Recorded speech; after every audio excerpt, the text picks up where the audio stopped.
Thank you. Good morning. Addictive problems in the United States keep getting worse. You may have already fatigued about hearing about opiate overdose deaths, excessive drinking, excessive eating, excessive time with electronic devices all keep increasing. The addiction treatment industry has not done well with these problems. Their approach of identifying and treating the so-called addict and alcoholic works well for some, but not for most. If we had a good majority solution, we wouldn't be in the situation that we're in now.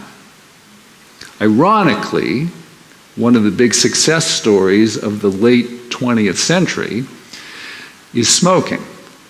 In the 60s, 42% of the US population smoked cigarettes. The latest figure I've seen is 12.5%. That's ironic because the addiction treatment industry had almost nothing to do with it. So we need a new approach, a fresh start, and today I'm going to suggest some ways that that could happen by looking at 4 questions. 2 that look at the science and 2 that look at how that science could apply in your life. And we're going to begin with looking at the distinction between an addictive problem and an addictive behavior. An addictive behavior is a human survival behavior. We all have them. The 3 basic ones are eating, and sexuality, and getting attention from other people. The last one may confuse you a little bit, but if you were in a hunter-gatherer tribe and you got banished, you would not survive very long. We need to know that we are connected to our fellows, and we have all sorts of ways to test that out and to gather attention from other people. When that becomes excessive, any of these, and in civilization, use of substances becomes excessive, we could then talk about a problematic addictive behavior or an addictive problem for short. So this continuum is quite different than what the industry talks about. And we'll look at some of the implications of this continuum. But think of any substance or activity that you engage in. In fact, you can think of all of them. Let's go with drinking because it's easy. Now, we may in here have some abstainers, some moderators. Some of you may have some level of misuse or more. Every substance or activity that exists, we can put you on this continuum with. Substance use disorder comes out of the Diagnostic manual. We'll come back to that in a moment. So let's look at some of the implications of this continuum. So pick a substance or activity, locate where you are on that continuum for that addictive behavior. It's separate for each one. Where you stand on one does not necessarily indicate where you stand on any of the others. You can move up and down levels over time. You do not necessarily get better or necessarily get worse. This is one of the key ideas in the traditional view of addiction, is that once you're an alcoholic, you're always an alcoholic. This is true in some cases, but not in the majority. A precise diagnosis is often not essential. If someone's toward the bottom of that continuum, they might benefit from assistance. They certainly would benefit from changing. You don't have enough time to be addicted to everything, although you'll hear people who say they're addicted to sex, drugs, gambling, and chocolate. In fact, you couldn't do it. So another key finding, let's come back to cigarettes. Anybody in here previously a cigarette smoker? Congratulations. How'd you do it? How'd you stop? Did you go to residential treatment for 30 days? I went running every day. Okay. I hate running, and I forced myself to run a mile every day, and I knew if if I had to run, I couldn't smoke, and it's going to work. Tens of millions of Americans have quit smoking. Almost none of them get outside help to do it. Yet, quitting smoking is, many people will tell you, one of the most difficult things they've done. And when people have dealt with both, let's say, cocaine and cigarettes, or heroin and cigarettes, which one did they like more? Cocaine, heroin. Which one was harder to stop? Cigarettes. Not always true, but typically true. So it's possible to make these changes without going through the treatment system, fortunately, because there's a good argument to be made the treatment system would have made them worse. Cannabis is another situation where the negative consequences of cannabis use are often not dramatic, but stopping it can be very difficult. So a key finding, you wouldn't know this by listening to the addiction treatment industry, is that the majority of people who resolve their addictive problems do so on their own, and cigarette smoking is the clearest example of that. You don't have to go to the scientific literature to know that. You know lots of people who quit smoking on their own, but we know it's difficult. So I pulled a reminder to this book here. This is the 5th edition. They actually, I got my copy this week. There's now DSM-5 TR for text revision. I haven't had a chance to clear the next 2 quotes with the new edition. They may be unchanged. But I brought them in. The addiction treatment industry pays attention to this book to the extent that they pull the diagnostic codes from it, but otherwise they seem not to read it. Here is one quote. You can take a look at it. I wanted to, with a few quotes here, I wanted to validate that the things I'm saying are not entirely outlandish. The American Psychiatric Association publishes this book, and it is reinforcing some of the messages that I have given you. There is a range of, this is from alcohol. The Diagnostic Manual has 10 categories. There's alcohol, caffeine, cannabis, hallucinogens, inhalants, opiates, sedative hypnotics, think sleeping pills, stimulants, tobacco, and a final 10th residual category of other. Those are the substances that we're concerned about. 4 of them are quite specific: alcohol, caffeine, cannabis, and tobacco. The rest are broad categories. So that was one quote. This is another quote about non-pathological use. This could include misuse on our original continuum, which was abstinence, moderation, misuse, or subclinical use. There's no established term for that level. And then the 3 levels of diagnosis, which this manual describes. Mild, moderate, or severe, in this case, alcohol use disorder.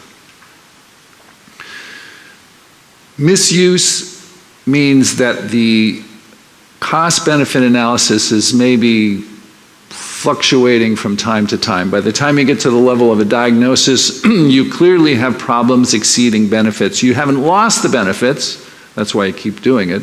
If you've entirely lost your benefits of doing some substance, you would stop. And if you had no benefits right at the beginning, you wouldn't start.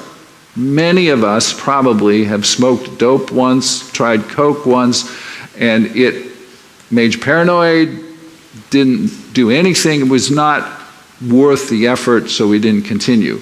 Others of us in here had a wonderful time and continued.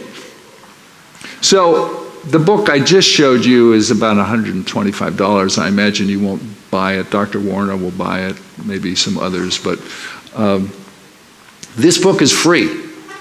It's only a few years old. It's on the internet. It's 500 pages. I pulled a couple quotes from here as well. This was the first major report the Surgeon General did on addiction. You remember 1964, the Surgeon General's report on smoking set into motion that public health effort that has been so much more successful with smoking than the addiction treatment industry has been with other addictive problems.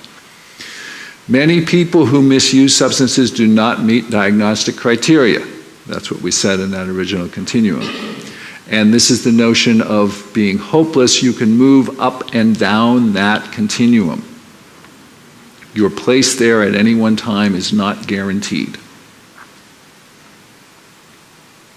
This is a very important finding. So, notion of hopeless addict, which the industry tends to promote, is not helpful.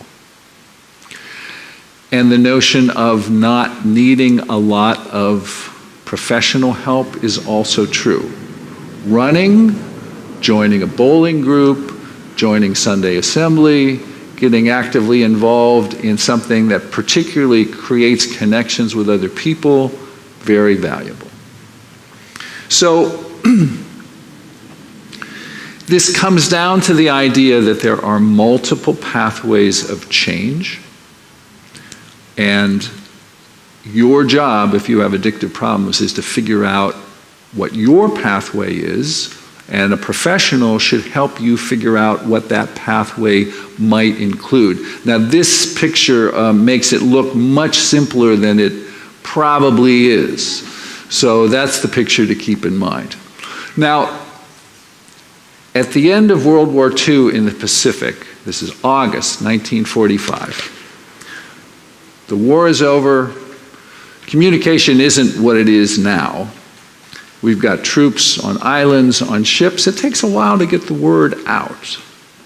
So you could expect that within a few hours could go by, a few days, maybe even longer.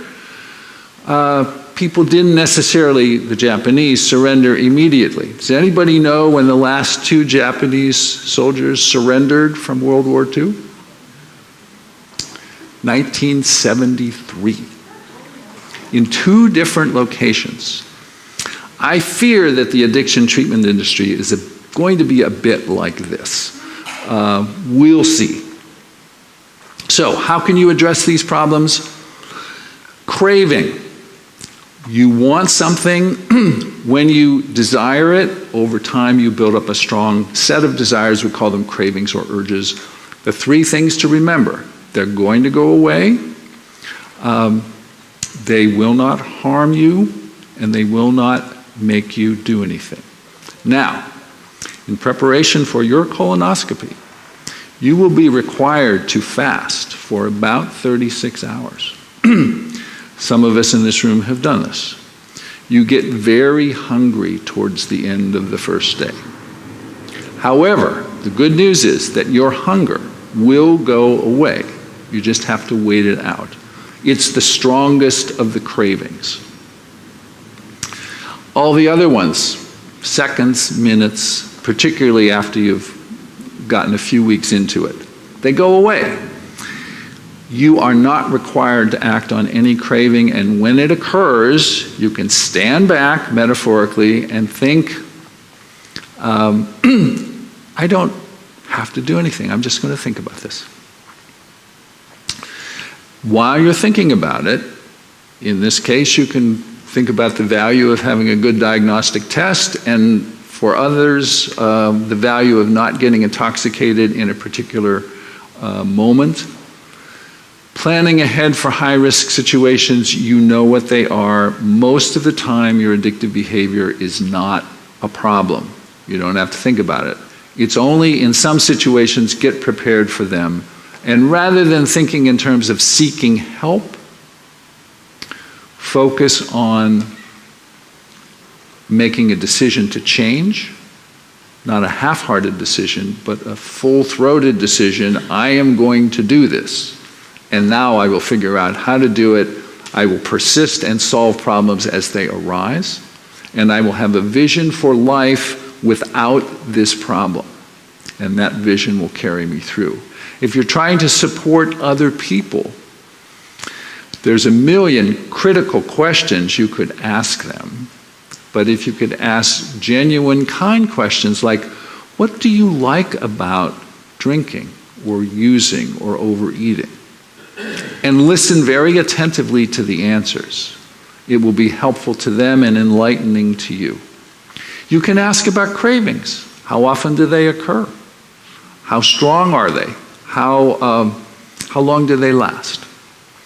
Sometimes accompanying someone in a high-risk situation is helpful.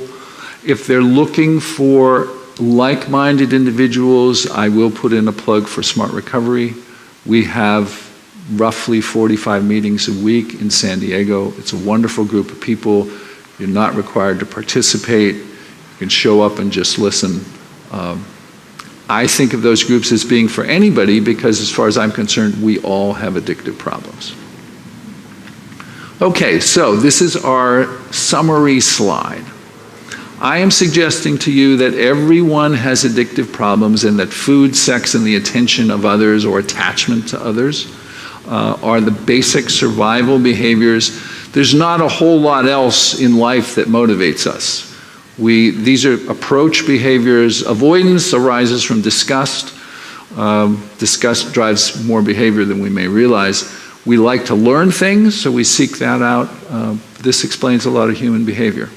Most of us have had problems with those three at times, or other substances, so there's nothing about the addict that you don't understand.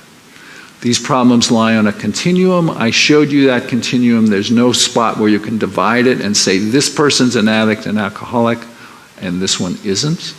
We're on there somewhere. Most of these problems are resolved on their own. There are many pathways for change. And rather than focus on getting help, which can be helpful, I provide treatment for a living. I think it's a valuable option. That's the connection to today's theme, right? Options. That's a valuable option to have, but it is not the essential piece. In final closing, I dreamt last night that I was speaking to a group of Unitarians. They kept talking to one another and talking over me. I got so exasperated, I started yelling at them. You have been a very attentive audience. The Sunday assembly has not yet penetrated my unconscious, but I expect that pretty soon it will. Thank you.